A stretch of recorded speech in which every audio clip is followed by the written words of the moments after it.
So you are in for a treat. We have Marcie Vaiphei and Andy Albee here to talk with us about where shall I begin? How do I repurpose my classroom materials? So I will turn it over without further ado.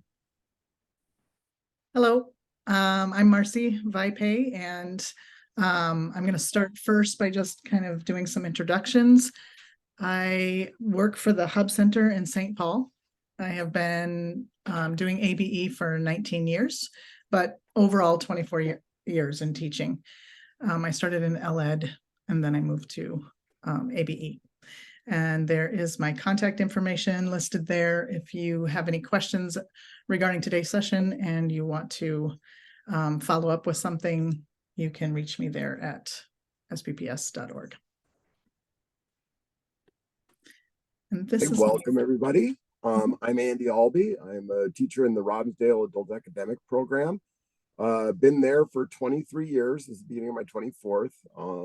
I've been teaching for 31. Oh my God, it's been a long time. And my contact information is there on the screen. So you can feel free to contact me at any time with any questions or anything that you'd like to talk about. I'm more than happy to work with other educators. So love to have you make contact.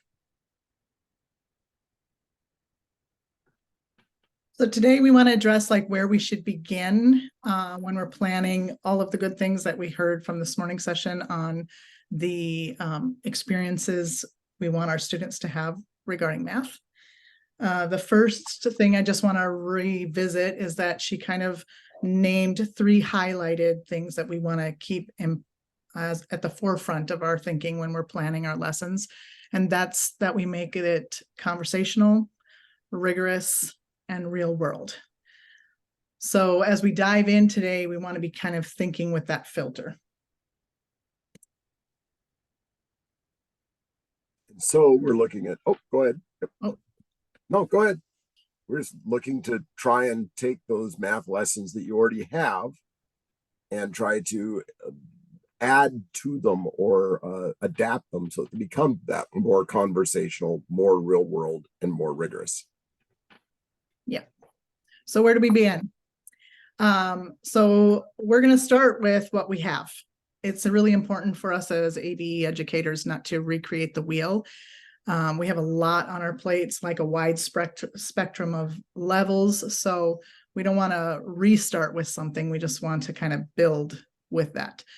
So many teachers are really familiar with their favorite textbooks. Maybe use Kaplan, maybe use Number Power, maybe use Steck-Von, maybe have some online favorites like Khan Academy. We want us to start there. After we've picked our text, then we want to have that filter, that lens that we're looking at, and think about those important elements. So one of the elements there we're going to talk about is the CCRS shifts, which you will find are very similar to what Heather was talking about this morning with her hallmarks of math experiences. We want to make sure that we're providing instruction that's focused, it's coherent, and it's rigorous. And those tie really closely to her hallmarks of engagement, rigorous, and real world. Another thing we thought that was important to remember is the levels of knowing. Our students we want to build that coherent experience within our lessons. So we might be starting at the intuitive level, we might be starting at the concrete level, but we want to continue to move forward from pictorial to abstract to application and then to communication. Some ideas that we want to start with here, just to kind of get our minds wrapped around it, is there any vocabulary that needs to be addressed? Could students show understanding with a picture, a number line, a word problem, a real world scenario, or some visual representation? Is there any activity or task that would strengthen the concept of the skill in the lesson? Or do we have an answer key? Could we give them an answer key and ask them to solve or prove 3 problems correct, and then choose 2 that they might not want to solve and ask them why? be ready to explain their thinking. So to begin, go ahead.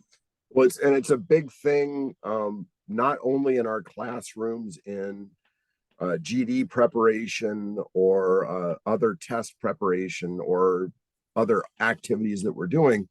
Some of our programs are working in that adult diploma realm as well.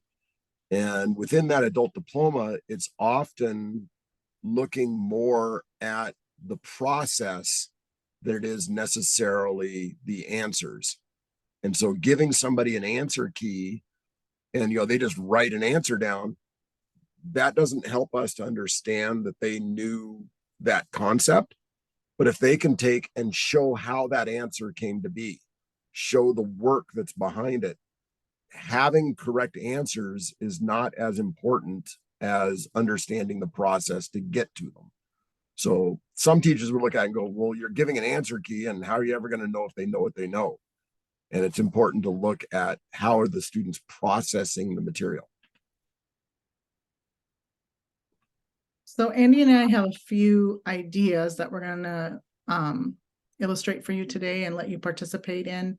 And then we're going to give you some time to think through how you might up your lesson with those hallmark ideas.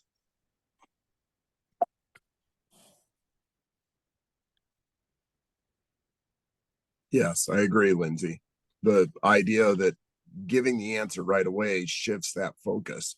So we don't have to worry, did I get the answer right? You can look at how did I get to there? And then that mathematical practice 3 of making a argument and defending your argument and criticizing the arguments of others. So the first thing I'm going to start with is one of my favorite texts. Well, one of my favorite, the one we use in our building.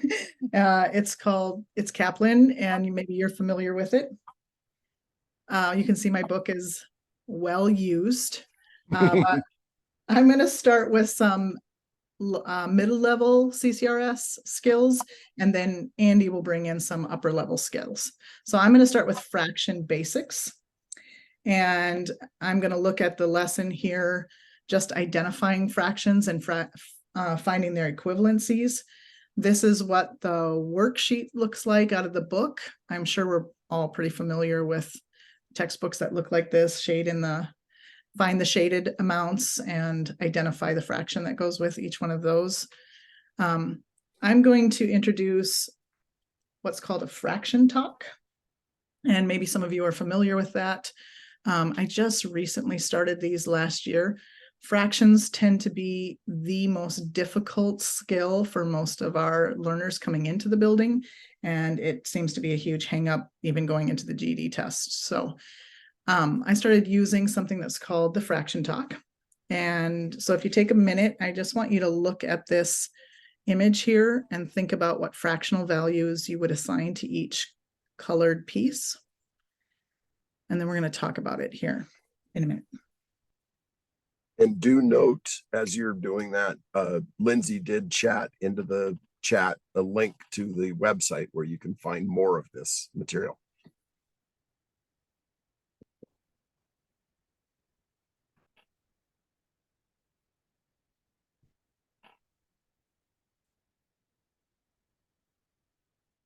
So I'm going to have everybody just put what they think the red value would be in the chat box. But before you press send, we're going to do what's called the waterfall. Dan Meyer introduced that last Math Institute.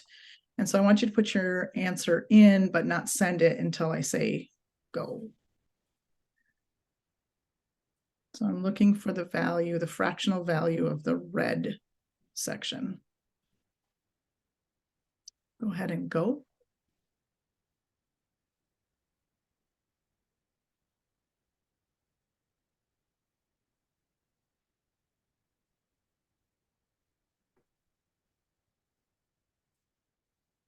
Right.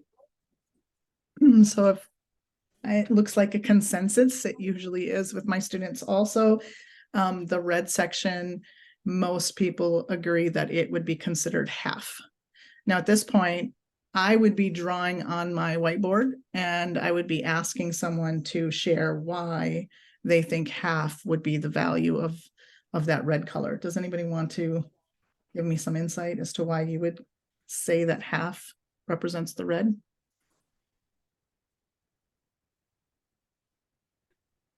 You can unmute or type into the chat. We'd love to have you unmute and talk. Oh, a cake.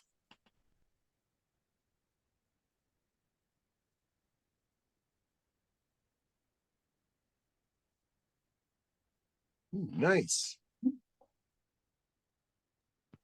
So it's Mark talks. Oh, go ahead. It's half of that cake. You're thinking of the whole as a cake, or you're considering the black line as a whole.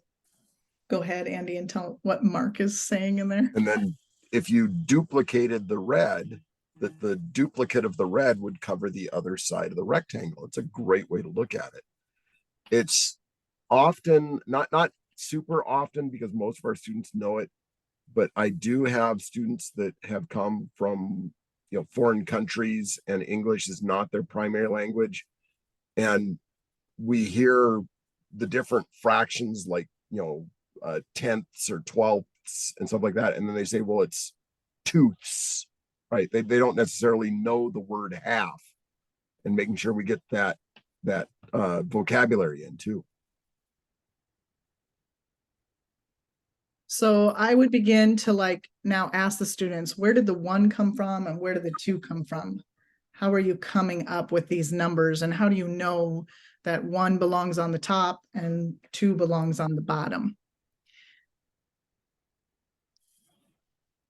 And so then students would begin to start sharing how they made that reasoning out. And I'm just going to say, like Katie says, if the whole is cut into 2 parts, the red is one of the 2 parts, therefore it's half. And so many of you in the chat box were saying you could take the red part and put it over the green and blue part. So that is another illustration, another discussion on how we would be saying that it would be made up of 2 equal parts.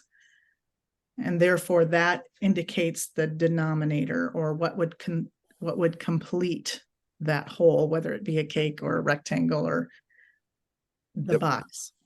And that's an important one. I was waiting to see if someone brought it up because we had a lot of halves and things like that. And then Marcie used that term, the 1 on the top and the 2 on the bottom. And nobody brought up in the chat the word denominator. And then Marcie tossed it in when she talked about it. So knowing denominator or numerator, when they start using those terms in the book, that conversational style to make sure that the students understand those words and what they mean and why they are where they are. Oh, Mary Beth, it's 4 out of 8. So that's a great one, Mary Beth. I have some students, very few, but there are some that come up with that. And here's becoming the conversation. How did you get 8 and how did you get 4? And usually this conversation happens when I move to the green, actually, because next I'll ask the students, okay, what was the fractional value you gave the green? And go ahead, you can put your answers in the chat box, and then I'll tell you when to say go. Love that, Mark. 3/4 or 3/8. That's okay. Go ahead and go. You can enter your answers. 3/4 of half, Molly. Yes.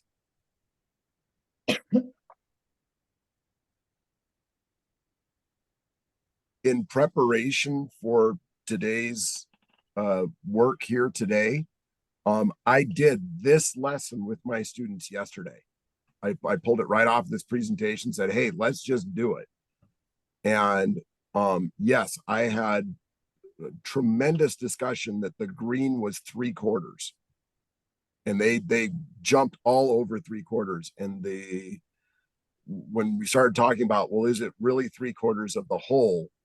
We got into some really good arguments over it, which was great starting that conversation. Yeah. majority of you, of course, said that this was 3/8, but I will say that my students almost always think it's 3/4 as well. Yep. And as Molly put in the chat, that segued very easily to a multiplication concept. 3/4 of what? And so we could go back to that thinking of half and how the green and the blue have to be the same as the red. They have to be half of the whole. So what does it mean to have 3 out of 4? What would the 4 represent if that was true? And so then I'm able to draw on the fraction picture here. What does it look like to split it into 4 pieces? Is that an equivalency? Does it make sense to have the green as 3/4? I do have a few students who will give the 1/8 number, and so then I can probe them about the blue piece. Like, how did you come up with that 1/8? And these are I see this is the next slide. This is my students' work. You can see that it will range in input here. The one on the left there was very fluent in fractions, used the blue shape right away to break up the entire whole into blue squares, and knew that it was out of 8, and even knew how to reduce the red to half.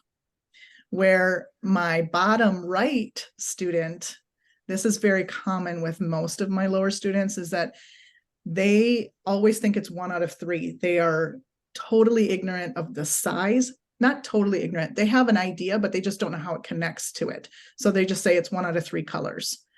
And they're not connecting the size of the piece to the denominator. So within our concept, our CCRS mathematical practices 3, which is defend your arguments and critique the arguments of others. Could we rationally say that red is 1/3, green is 1/3, and blue is 1/3? Is there any way that that could be true?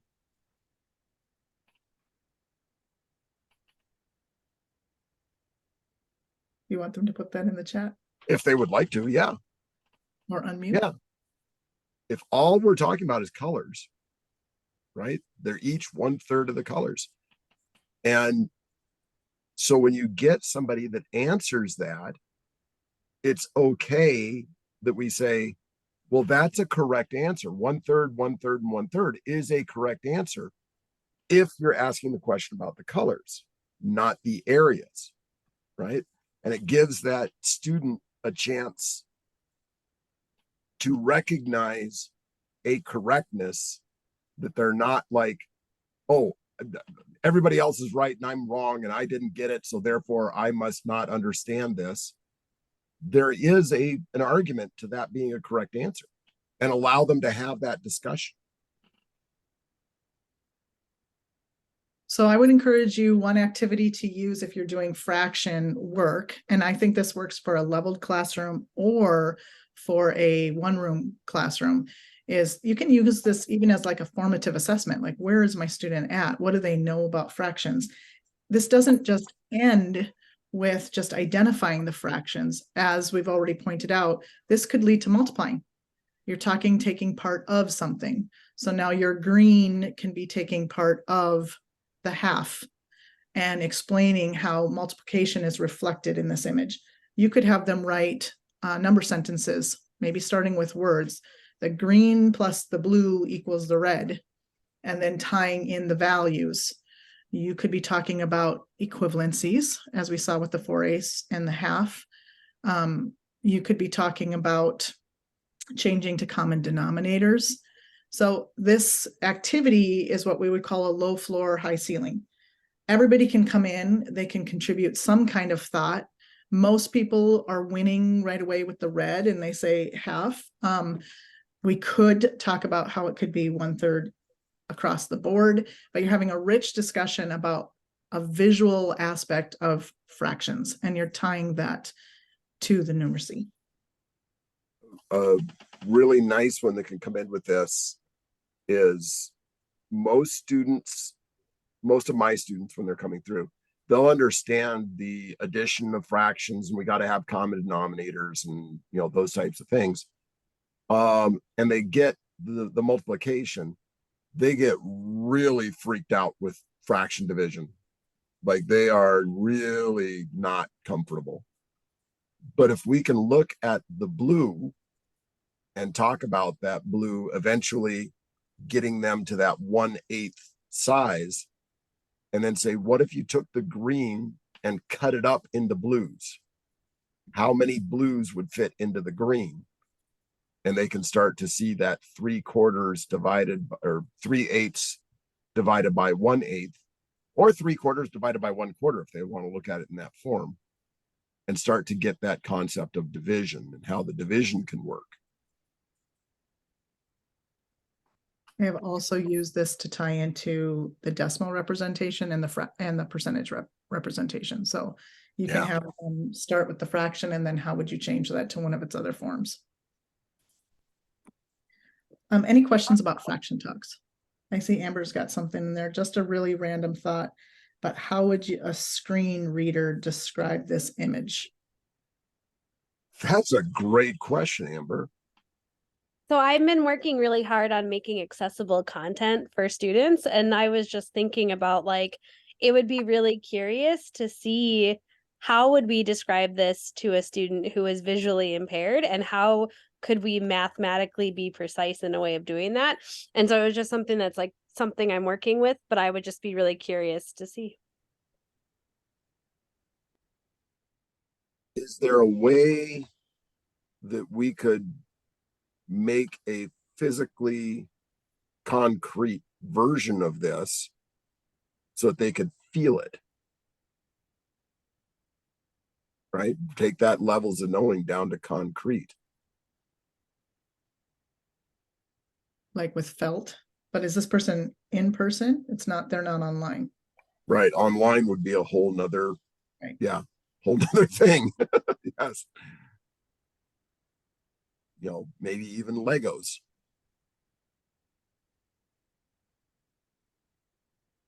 All right, other questions? Yeah. Legos. Okay.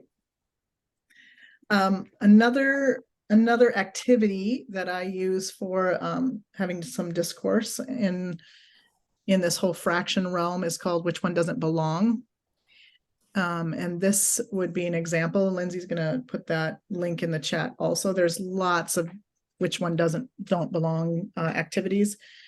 But again, I would propose the same concept here to the students. I would say, I want you to consider the image, and I want you to identify which fraction is not like the others. So which one doesn't belong? And it takes a little back explanation for students who might not be familiar with that thinking. Like a lot of my foreign-born students, I kind of have to explain the concept of picking the one out that isn't like the others, or how the three are related and the one that isn't related is what I want to identify.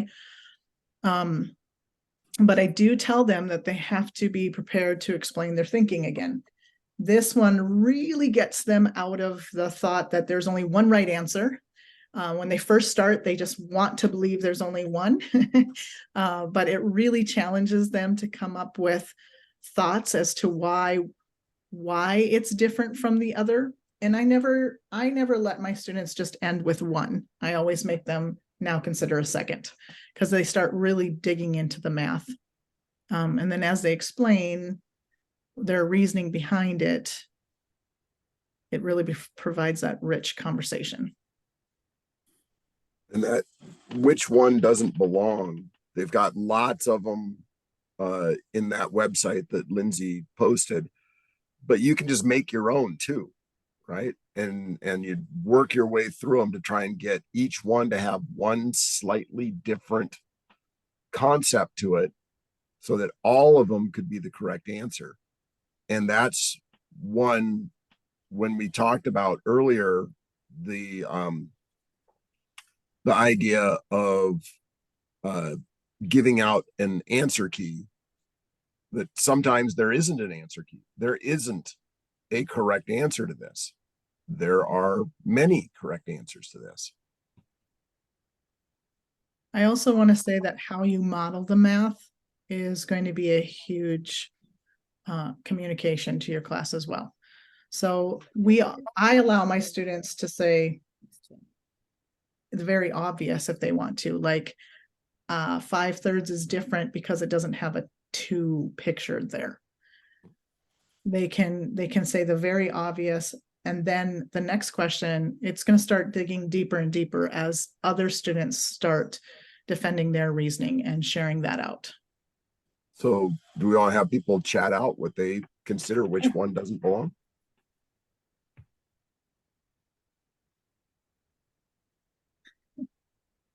Okay. 5/3 is top heavy, 2/10 is the only one that can be reduced. 5/3 is the only value over 1. A lot of you like 5/3. We like the bigger values all the time. 5/3 doesn't have a 2 in it. Yep. Yep. Half is the only one talking about one part. 5/3 is the only one larger than 1. Good. Yes. 2/10 is a composite, so it can be a reduced fraction. Then you have a conversation about what is it. Primer 1. Okay, I'm sorry, say that one again. I think it was N in it. Did you have something?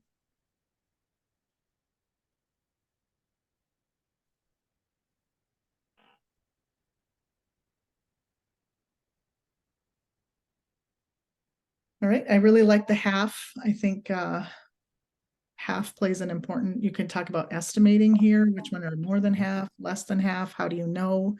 Yep. Where does that numerator come into play? Comparing it to the denominator.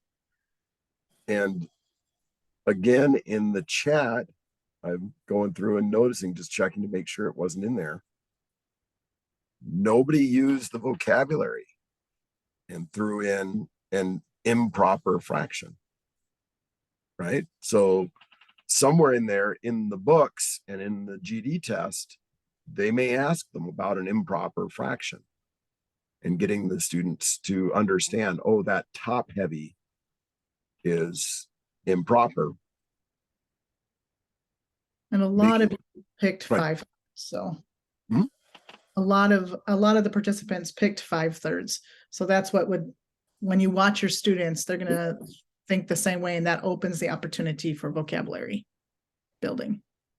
Yeah, Cindy, in the decimal form for 5/3. Do you want to open up and talk a little bit about that?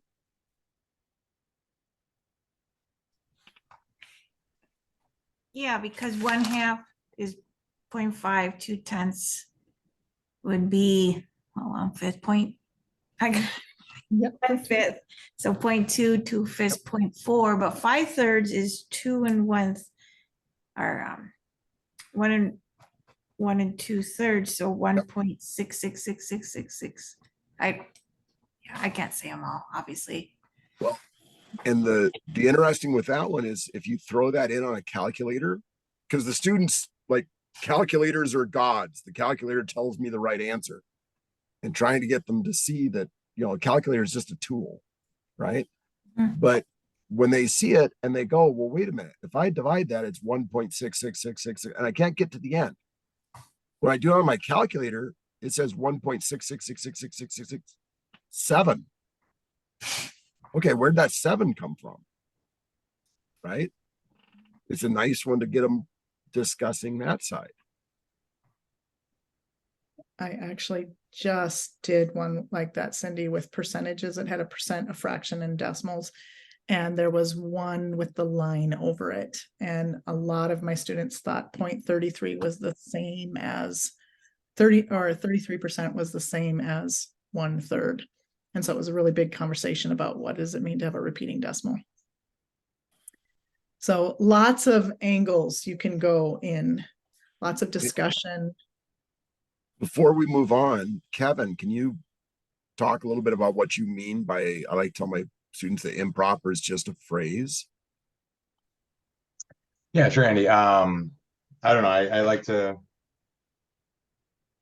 count on my I don't know, higher level high school and college, and like a lot of times I remember like we would just leave an improper fraction and we would then work with that. So it's like we call it improper, but it's not like saying that's improper behavior, you know, that's bad behavior, that's wrong behavior. I go, no, this is just a name where the numerator is bigger than the denominator, the fraction is more than one, we call it improper.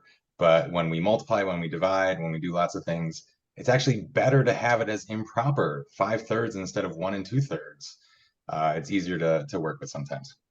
Well, in my class, we're going through division of fractions right now, and they get the mixed number, 5 1/3 divided by 1 2/5, and they all freak out, right?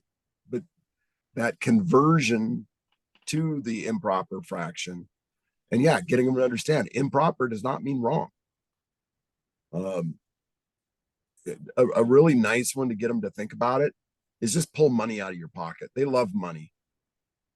So if I pull out 3/4 and then I pull out another 2/4 and say, if I put these together, what do I have? And it is almost invariable, very seldom they get anything other than $1.25.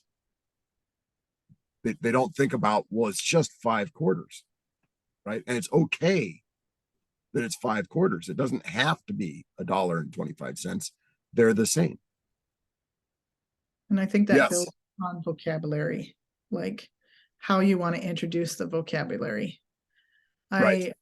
When I do proper and improper, I talk about asking a student for a pencil. And what would be the proper way would be if I said, could I please borrow your pencil? And the student would let me use their pencil. But then I also could say, give me your pencil. And the student would probably still let me use the pencil. It just wouldn't feel as nice, because most of us like to simplify and we like to have the dollar bills rather than all the quarters in our pocket. So just explaining the English meaning behind proper and improper, and then tying that to why would we say we prefer a proper fraction over the improper fraction? Why would we call it improper? And it's just because we're carrying more pieces. Yep. And making the connection that a mixed number is not reduced. It's an exchange of equal value, right? I got rid of 4/4 and I brought in $1. And I know that 4/4 and $1 are the same value, right? Getting to so yeah, let's go to your student work. That's great. Yeah, just as you're talking, just so you can see, this is some of the things the students put in there as to why they think A is different than B and C and D, and why they chose the answers they chose. And I'm an online teacher right now, so all of that I do is pretty much on Jamboard here. So I'm just putting that which one doesn't belong on a Jam. Yeah. Interesting one down in the right-hand corner. The 1 times 3 with the plus up on top. Mhm. All of them know that algorithm. They know to do that. It's really interesting to get them to think about, why is it that works, right? Don't just do something because a teacher told you. Know what you're really doing. You're exchanging an equal value. You're getting 3/3 for that 1, which allows you to add. Yep. So that can open up all kinds of avenues of conversation. Any thoughts or other comments that you want to say about which one doesn't belong? Maybe you've used them before, or this is new.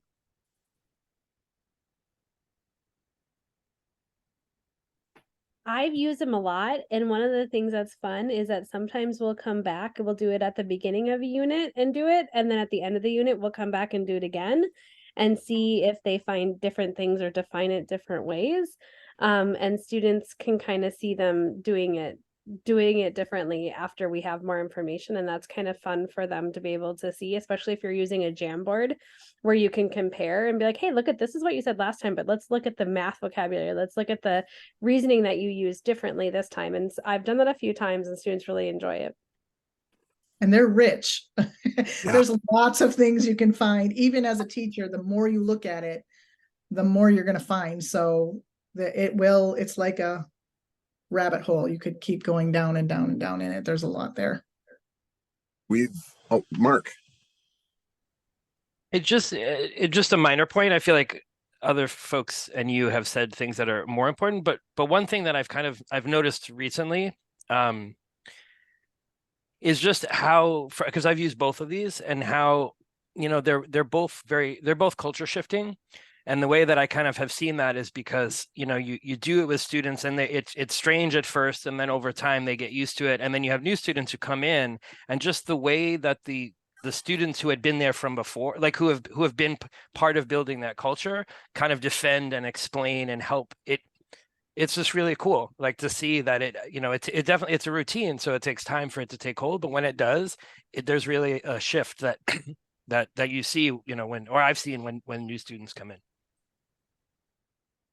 Yeah, that's awesome.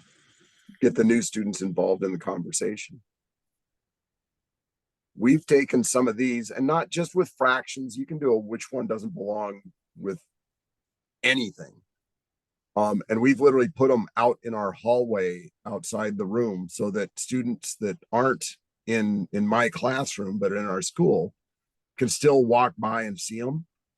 And we've had the 3, 4, and 5-year-old children from our Families Learning Together program come down and get excited and try to start doing stuff on our which one doesn't belong. So back to what Marcie was saying, that really low floor, high ceiling thing. You know, we've got 3, 4, and 5-year-olds who are getting excited about these. So these last two examples have been like introducing an activity that supports a math skill that we want to build and make more conversational, more rigorous, offering that low floor, high ceiling approach to the lesson. Really helps them to kind of dig in before you start talking all those procedures. And you can use the procedures through it, but it gives a nice segue to that. The next idea I'm going to talk about is just using like basic vocabulary. So one of my favorite books actually that I do use for fractions is the Breakthroughs book 2. It's kind of old, but it has some good word problems and practice problems for me to grab a hold of. So I'm going to take a look at dividing fractions. And in this lesson, I do the same with multiplying also. We do that beforehand, but you can see the textbook, it's giving the rules about inverting the divisor and what that means to give the reciprocal. And so one way I approach this is just simply by thinking about the vocabulary and what it means to divide. They have some concept from the whole number experience. So I'm hitting at level C here, C or higher. So I'm talking about the idea of divide, and that it means how many times a number can contain another number, and what does that look like with fractions. So I make them pull back and think about dividing in general, which means to repeat, subtract, or to find equal groups. And so we do a lot of practice on this. I do it with multiplying first, with repeat adding and taking part of, because most of my students I find really get confused with the taking part of multiplying. They think that's a dividing question. And then they think that the finding equal groups, this dividing thing, I'm ending up with a larger number, so they get confused between those two. So I'm showing them a way to illustrate kind of the meaning behind the division. So this is something that my students have worked on, and I'll show you their thoughts here, but I asked them to illustrate what it looks like to show repeat subtraction. Like I have Halloween candy and I'm handing out a handful of candy to each person. They get 1/4 of a cup. How many am I going to make out of that? Or finding equal groups. And then they get to do it with a mixed fraction also. I provided the ruler for them in this lesson, but sometimes I let them make their own pictures. They can make their own diagrams, or they can make their own number line. But with this one, I'm just kind of honing into the concept as what does it look like to divide? And this is my first student. So I want you to take a look and see what they're thinking about or how they're doing it, maybe where they made some mistakes.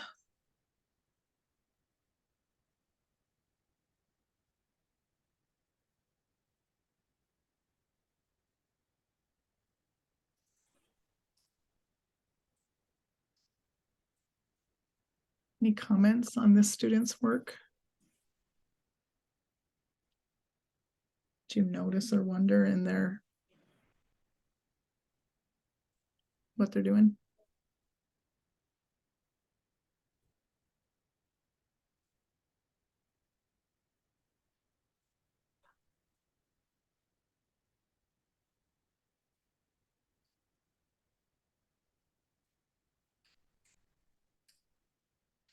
One of the interesting things that I noticed when Marcie shared this with me and I was looking through it, that second problem that they started out there at 6 and tried to start taking, what looked like 1 7/8 or something like that chunks off somehow in there.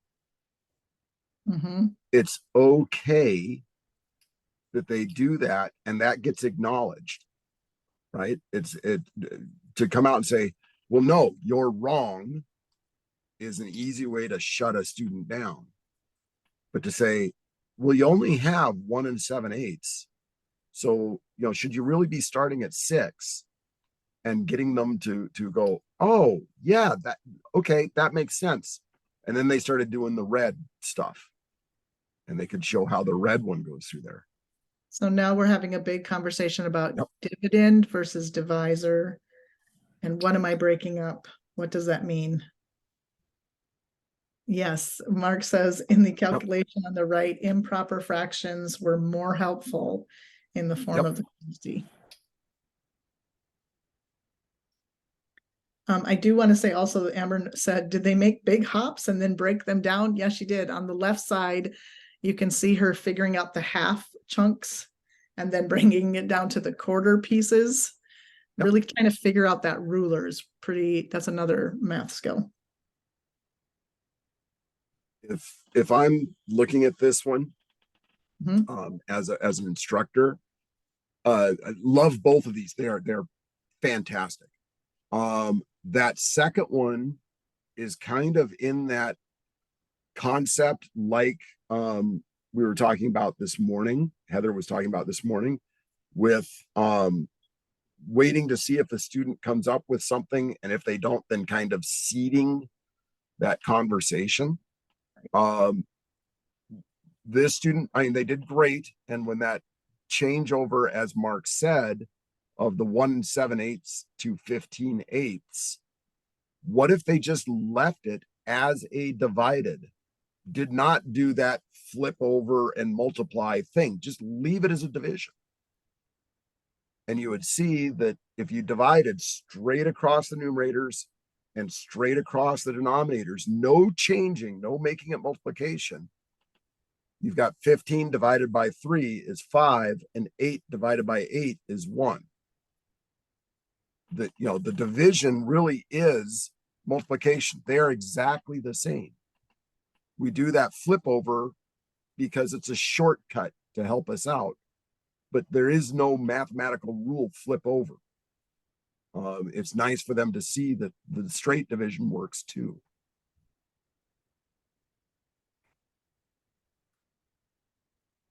And then my next student here, you can see she's my more affluent student. She knows what she's doing there.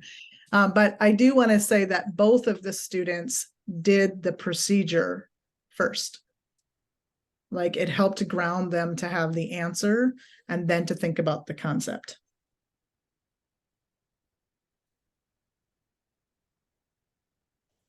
Yeah, thank you, Mark. I agree. When I saw this, I was like, this is cool. I've not been doing this, and I am going to do this now, because I think it's very helpful to see that structure and getting that rich conversation going. And it's super challenging. Yeah. Super challenging for students across the board. So I have a lot of, like, this student here is foreign born and has a real strong procedural skill, but the concept was hard at first, like thinking about what it looks like and why do we do it. And so when I move to now the word problems, I can say, does this concept, what do you feel in the concept of the word problem? Am I repeat cutting something off? So repeat subtraction, or am I making equal groups? I'm splitting a restaurant bill into equal pieces, or am I taking part of something? Or am I repeat adding? They can grab hold of those concepts and then apply the computations. And yes, Lindsay, this is straight from the textbook. So I'm not recreating anything. I'm just building in one extra thing that helps build that concept or that vocabulary, and adds to the worksheet, the procedural skills. Yep. And Casey, with that concept of those levels of knowing, right? That maybe I'm not ready for the abstract and dealing with just the numbers, but the pictorial helps me to understand, right? Being able to go back to where they're comfortable, look at the visual concept, and then let's go back to the analytical concept. I think it's awesome. And the repeat subtraction, for me anyway, helps show students that whole reciprocal thing is because you're thinking how many make the whole. Yep. So if there's 4 in 1, that's why you're flipping to multiply, because if you have 5 wholes, you're multiplying by 4. And usually in my practice, I'll circle those repeat subtractions so you can see that 1 whole has been taken away. And it kind of just leads them to how the procedure actually works. And that's an important skill with rigor, I think, is connecting. We kind of do it backwards because our adult learners know the procedures. A lot of them have some familiarity with it, but the concept, they don't. So K-12 is building concepts and we're working backwards to go back into the concept. So I think it's important to start with what they know and then connect that to the concept back and forth so they can strengthen the meaning behind it, but then also move forward on their procedural skill and fluencies. So this is right where we are in my classroom right now. And like I said, I did Marcie's fraction talk and it was fantastic. But we had a problem come up that there was a survey of 400 adults and 3/16 of them agreed with this survey question, whatever it was.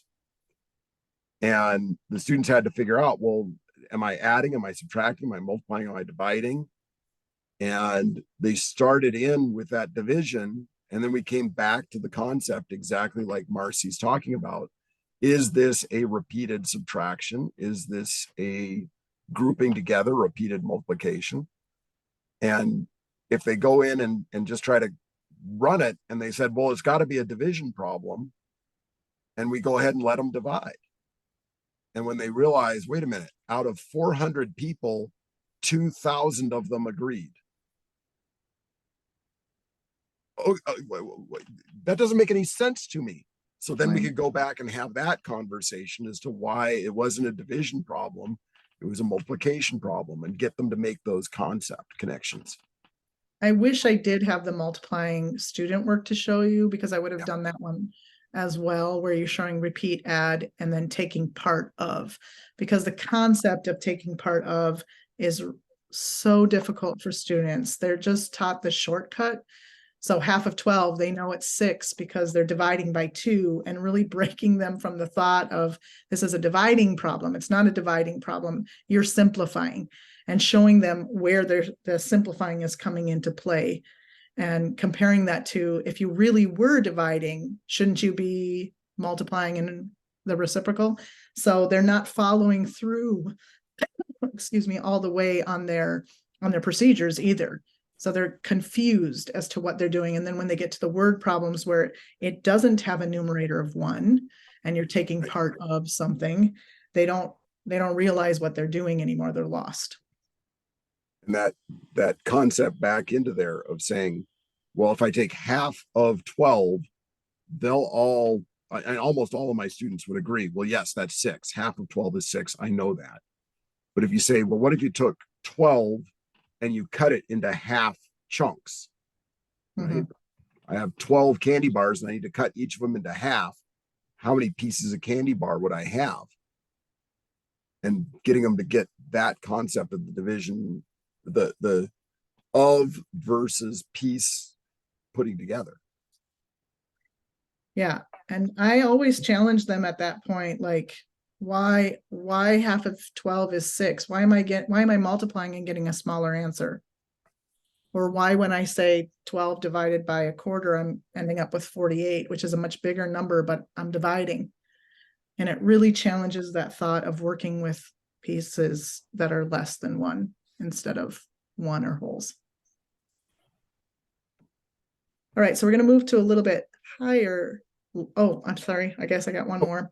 You got one more. This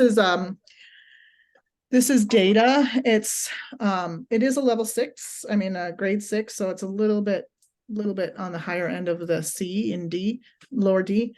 Again, I'm back to Kaplan, and this one, a lot of my data, I use the slow reveal graphs like they're teaching in the other session today, so be sure to watch that recording. But for this one, I actually, when I teach line plots and histograms, we create a lot. So I'm giving them a visual representation here.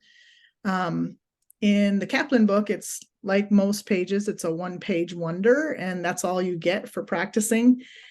But what I took was this activity from the EM Power series, and maybe you're familiar with it or not. It is a textbook. And this is called Countries in Your Closet.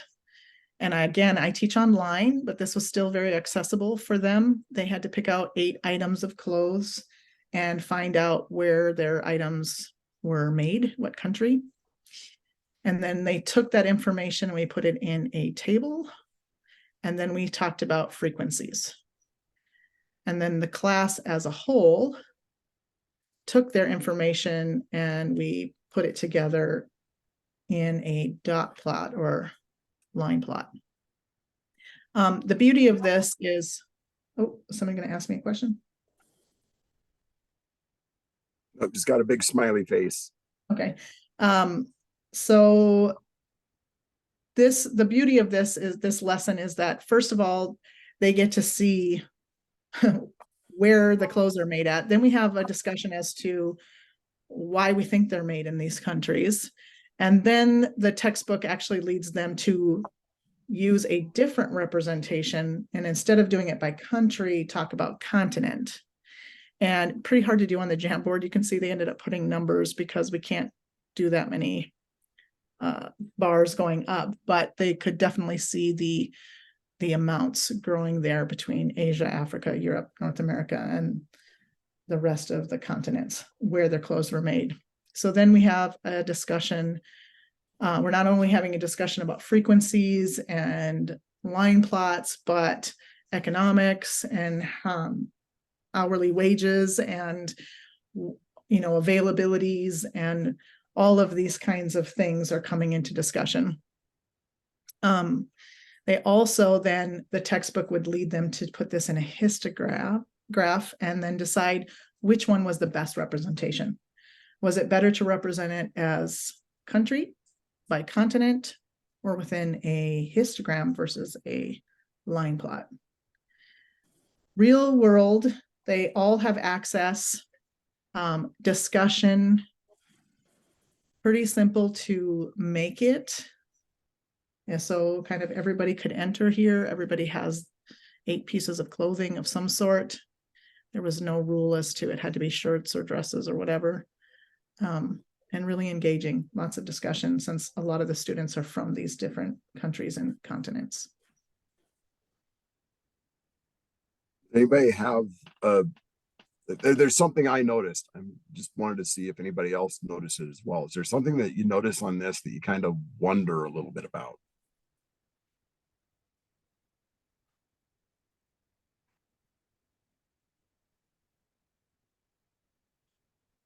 Okay, when we look at those continents, and there are 7 continents on our planet, right?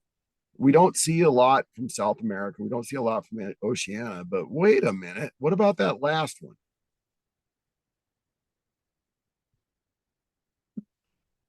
Right? The whole concept of people like, well, why do you include Antarctica? Nobody lives there, Mhm. right? Why aren't clothes being made in Antarctica? It's interesting to give them those discussion topics and get them start thinking through the concept of, just because, yeah, what else? I love it. What else do those penguins have to do?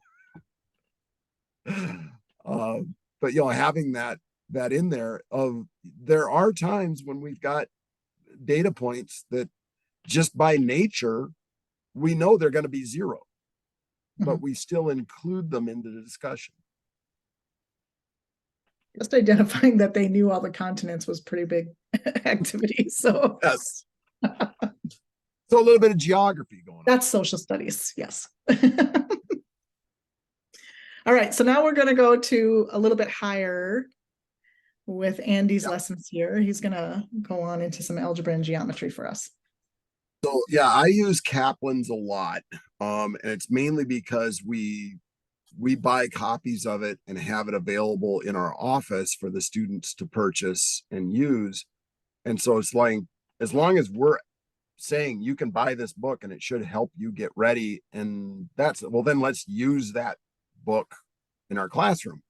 So I don't exclusively use Kaplan, but I use it a lot. And in the algebra up here, and this is it's a level D and level E lesson by the time we mix this all together. And I put in to the participant folder, which you will have access to, my breakdowns of the data planning of how I planned my lesson. So you can see that when we get to the end of this presentation, you'll see that form that I'm talking about. And I put the CCRS standards in there. But this is just talking about slopes and equations and how do we come up with a unit rate and relate this to a real world kind of application. Okay, that should have let me move it, but it's not letting me move it. There we go. Thank you. So we went and we found an article in the Washington Post. And the author of this talked about the cost of operating electric vehicles versus gasoline version vehicles. And he talked about a bunch of different vehicles, but one of the highlights he brought up was the Ford F-150 Lightning versus the Ford F-150 gas version. And talked a lot about the differences that you could run into in trying to figure out what is the actual cost of driving these vehicles. So he highlighted a trip from his home in San Francisco down to Disneyland in Los Angeles. So yes, Disneyland, not Disney World. And they drove the two trucks and compared their costs. So we had the students read the article and then come up with what sort of options would we have on a truck to buy?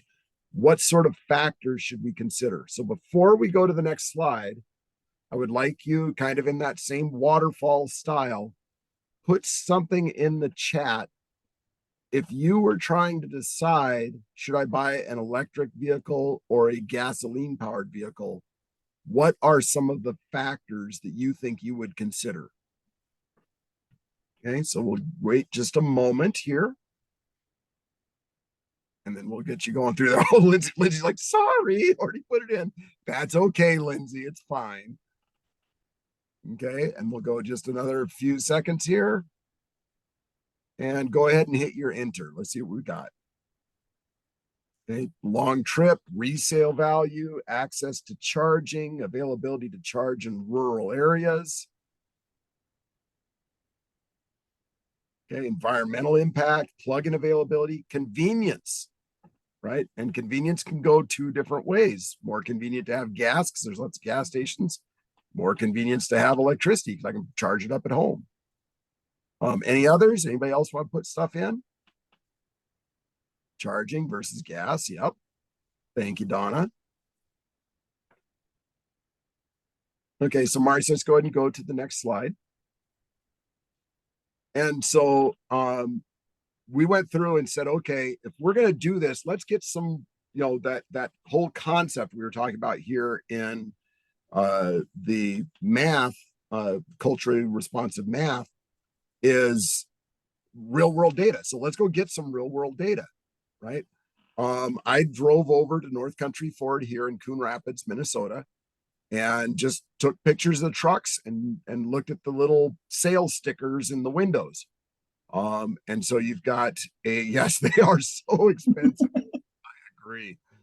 And it was just because in the article he highlighted the F-150. So I went and did the F-150. And a lot of the students started to talk about, well, wait a minute, what if we get a smaller electric car instead of these big pickup trucks? But the F-150 XL, which is their lowest section model of the F-150, is $53,000. XLT for $67,000, and of course Ford Lightning came in at $73,000. And most of my students are looking at this going, well, yeah, there's no way, right? I can't afford to buy that type of stuff. So while this is a bit of reality, for some of my students, it's really not reality, right? But because they know that. So let's go ahead and go to the next slide. And so when we looked at these, right on the window on the sticker, it would say that the Ford XL, they expect you to spend $2,200 per year in fuel costs. The exact same for the XLT, okay, because it has the same motor and stuff. It has just a little bit different options in it. And then the F-150 Lightning, they have to balance that a little bit because it's not gasoline. You're not fueling it. You are entering in electricity, but they put that in at $1,050 a year. So within this, then we opened up a whole nother discussion.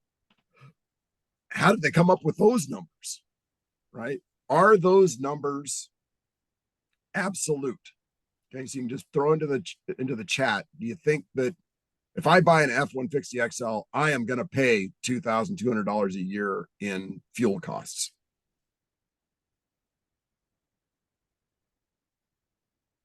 So if you just throw in the chat, do you think that's true or not true? Not if I'm a hermit, right? So Donna says, maybe I will, right? Too low, I'm going to spend more than that. So you're right. Do you have road trips? Do you commute? Depends on how often you travel. Different distances and different gas stations, right? So this is, as Marcie put it, very subjective. Everything has to be based on some sort of an assumption, because right now gasoline is $3 to $4 a gallon, but they just had on the radio, there you go. That's exactly where we were going, Corey. The gas prices fluctuate. Gasoline here in the state of Minnesota, if you look it up on Twin Cities gas prices, or you can go to gasbuddy.com. I did not put that link into there, sorry. But if you go to there, you can find the average gas prices. And if you look at Minnesota versus California, yeah, it's way cheaper to buy gasoline here than it is in California. But it is cheaper to buy gasoline in Houston, Texas than it is in Minnesota. It's more expensive to buy electricity in Minnesota than it is in some of the Western states like Washington and Oregon, which have a little bit more hydroelectric power.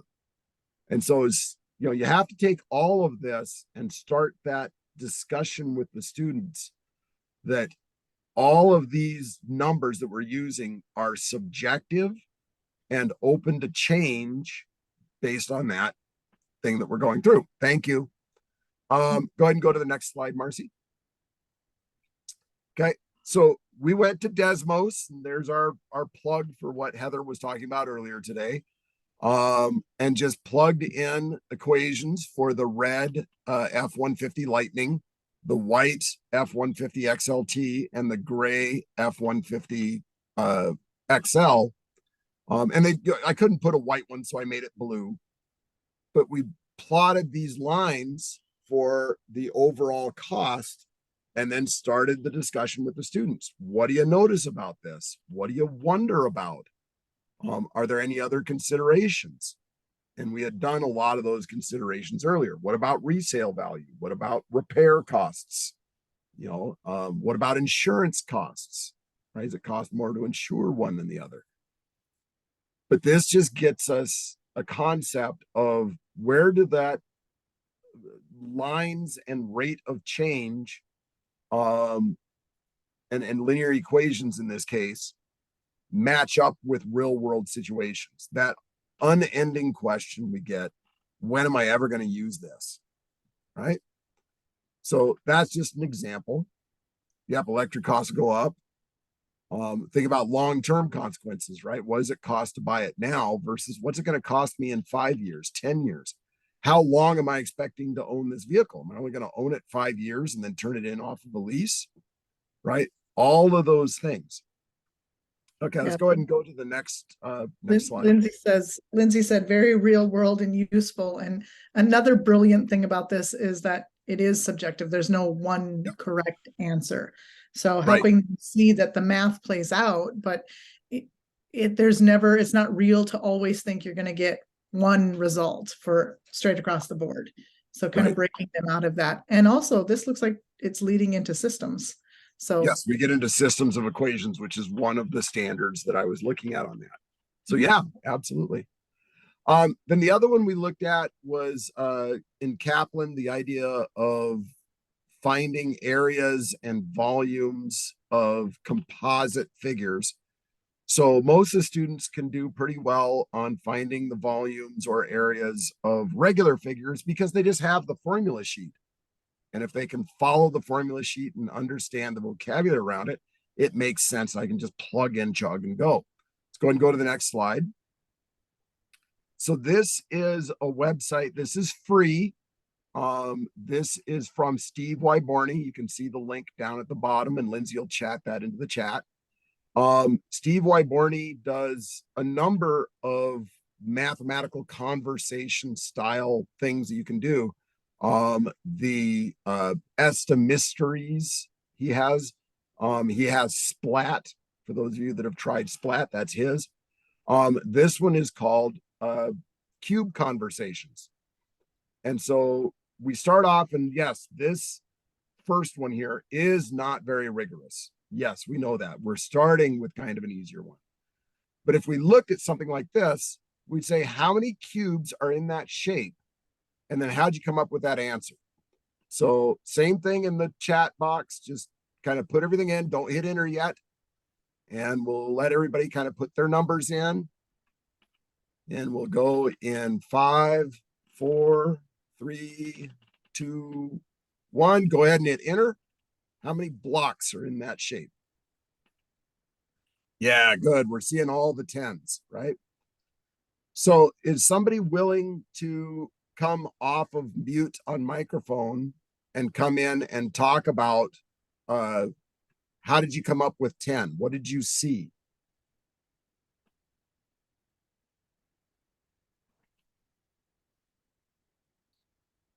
Because this is the conversation that we had in the classroom.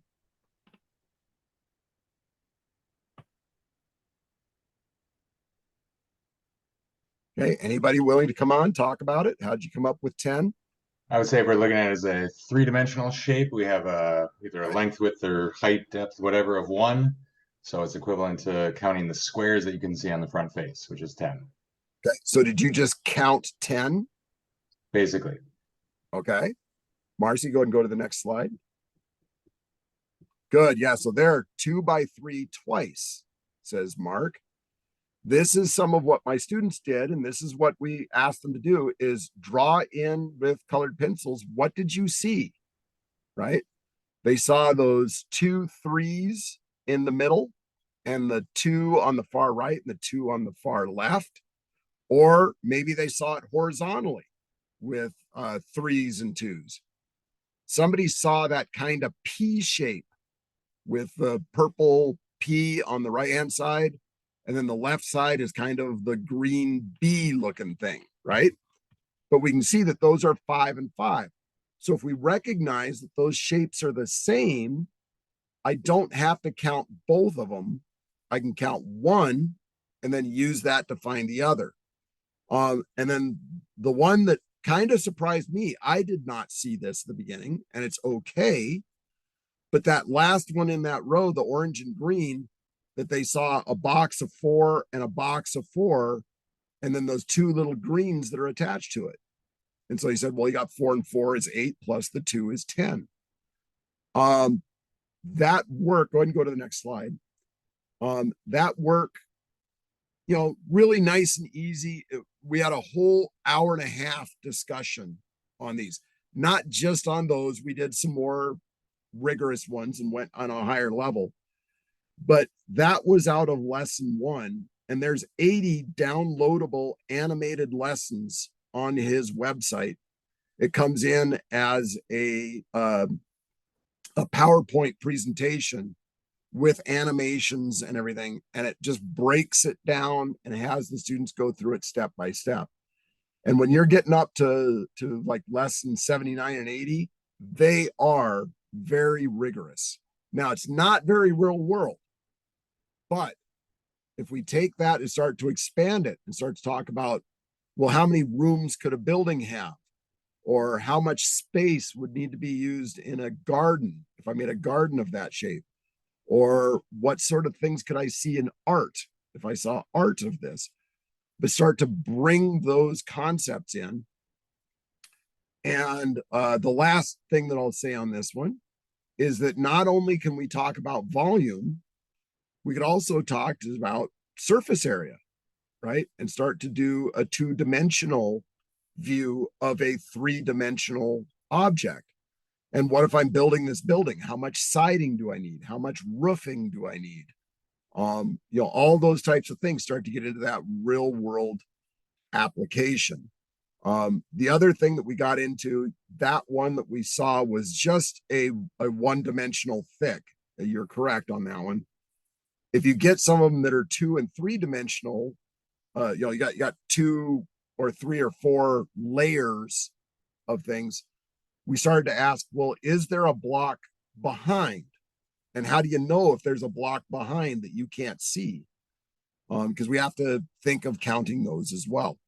So this just opened up lots of discussion in my classroom. Go ahead and go to the next.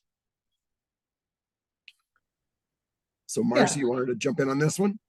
Yeah, so what we're going to do next is give you an opportunity to kind of plan your own and choose a skill or a textbook that you use regularly and adapt or bring something in that would hit those shifts, the hallmarks, or the levels of knowing. So I provided some steps here for you. The first one is just, again, start with what you already have. We're not going to recreate the wheel. We showed you examples of the textbooks that we use. And then we did both. We did some activities, some class routines, some vocabulary. So we're going to let you pick an activity that would align with your lesson and just kind of enhance it. Remembering that we're going to think about the shifts or the hallmarks that Heather talked about, again, where it's conversational, it's rigorous, it's real world, and thinking about the levels of knowing that you're developing between concrete, pictorial, and abstract. And then I'm going to encourage you that once you choose your text and choose an activity, that then you try it out. So make sense of the activity yourself. I like to say employ your math practices, because then you are kind of prepared a little bit for something that the students might bring up, or you've made sense of it yourself, so you have a foundation to stand on. I know sometimes we just grab and use, and then we find out later in the middle of the lesson, whoa, I wasn't prepared for that one. So make sure you try it out. And then when you're trying it out, think about what skills are addressed. So in the fraction talk, it was used for identifying fractions, but I was able to bring that to a multiplication problem, to fraction equivalencies, to dividing, to adding, to tying it into other things like changing to decimals or changing to percentages. So make a list of those skills. Where can this go, this activity? And then think about, where are my students going to make their mistakes? What kind of assumptions will they make? Like, for example, I see 3 colors. So there's 1 out of 3 for each one of those. You're not going to know all of them. I promise you they'll surprise you with some, but that provides the rich conversation. And then step 4, make sure you bring it back to the connection between why the rules do what they do. And that's based on the concept. It stems from the idea, and that's where those rules or procedures were created. So we're going to put you into some breakout rooms, and you're going to choose a lesson. You're going to work with a team and find something that you're all familiar with, or a skill that you're comfortable talking about. I know, like fractions, I'm still reviewing that with my GED level learners. So something that you can work on together, ask yourself how you can align it, and then find those activities. I did provide a list of activities for you that actually Mark texted this out, or chatted it out in the whole group earlier, but the Adult Numeracy Network has a really great list of classroom routines, like the fraction talks, number talks, splat, which one doesn't belong, slow reveal graphs. All of those are listed there in the in this list. So if you need some help kind of coming up with something, you also can just start with the vocabulary or the meaning behind what you're doing, just to give you a starting point to adapting your lessons. All right, so I think you're also due for a break. So we're going to let you take a break within your breakout room, and then continue working on this together. And then we'll pull you back later for a little reflection. Yeah, I would say if you Lindsay? need like a stretch break, take it. We do end at 3, so we're almost to the end. But if you do need to take a stretch break, do, and then come back and have the conversations in your group. There is a document here that I'll let Marcie talk through if you want. It's on the screen, but that will lead you to where you need to be, including the link to those instructional resources. I put that on there as well. Yeah, it's just the steps I went through earlier, but kind of like an easy check off list that you can have and hold on to and keep with you for the future to kind of guide your plan. If you go into the participant folder after we're done, you'll see these documents where I filled it out for mine, how I kind of thought my way through it, because that might help you to see how you can do it too. This is an example. Questions about what you're going to be doing in your breakout room?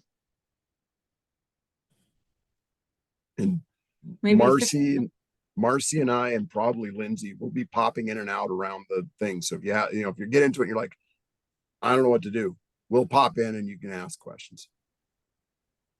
So I'm thinking maybe like 15 minutes or so. So we have a few minutes to wrap up at the end. All right. Very good. Well, I'm going to open up the rooms now. Almost now, because we've got people dropping out, and now I have to recalibrate. Just a moment.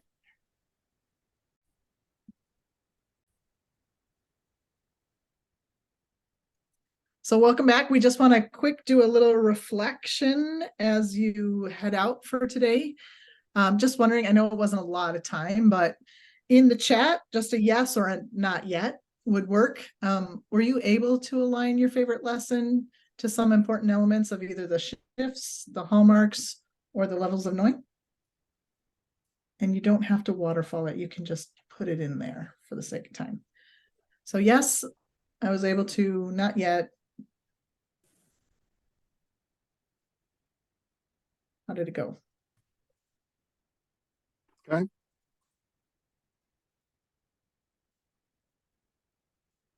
Okay. So did you find a task? My next question. What task or activity did you use to support your elements, the important elements of the shifts, the hallmarks? Was it conversational, rigorous, or real world? So go ahead and name the task if you came up with that. We had a great conversation discussing use of Kaplan materials. Anybody choose a task? So Antoinette, was that a discussion about Kaplan being good, Kaplan being bad, Kaplan being indifferent, or what was your discussion? Yeah. So we were so we were talking about using the Kaplan Big Book or the smaller books and kind of what we find useful, kind of how we tweak lessons to make them work for us in our different levels. And yeah, it was a good discussion. They one of our people in our group has a lot of experience and she had a lot of insights, so that was good. Yeah, we'll find most of our books are like the one-page wonders. Here's a few Yep. sample questions and that's it. So we have to supplement a lot. Mark said he found a task. It was conversational and real world, and they actually started with that instead of starting with a skill or a textbook. And I think that's great also. There's lots of good ones out there. I love the concept, Karen, of talking about integers and debt. So you're using checkers. How do you use checkers to count the positive and negative? What do you do on that? So that was my idea, Andy. Okay. Yeah. And so I'll actually put small pieces of paper and label my checkers. I'll put the black checkers as positives and the red ones as negatives. And so I'll start off with an example of like 3 plus 2. I'll have 3 black checkers and then 2 more black checkers to get 5. And it's pretty easy for them to understand that. And then I'll give an example of negative, adding 2 negatives together. You just having more of the same symbol. So I'll have, again, like 3 and 4, 3 red checkers and 4 red checkers to get a total of 7 red checkers. And then if you have a difference, I'll line up the checkers like across from each other in 2 distinct rows. And then they start canceling each other out like you would see in magnets. Right. I think that's great. Yeah. Real word vocabulary. You're in the black or in the red. Right. Yes. Mhm. And I love anytime we can bring in money, we start talking about debt and deposits and stuff like that. Oh yeah, that gets their attention. We're just about at time here. Yep. And then did you feel that your students' understanding of the math skill would be impacted if you change your lesson? Hopefully. Yep. Not sure. Any other thoughts you wanted to add before our time is over? Things you found helpful or contemplative?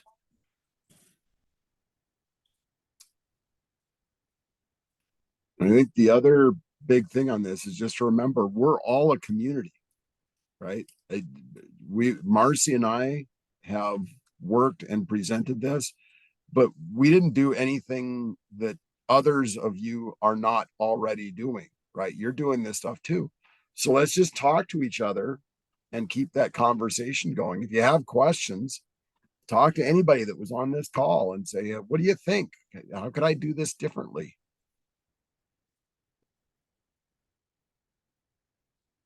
All right. Marisa did put in there, don't forget your CEOs. Yes. Happy Fill out Friday. Yeah. the evaluation. Happy Friday, and thanks for joining us. Have a good weekend. Yes.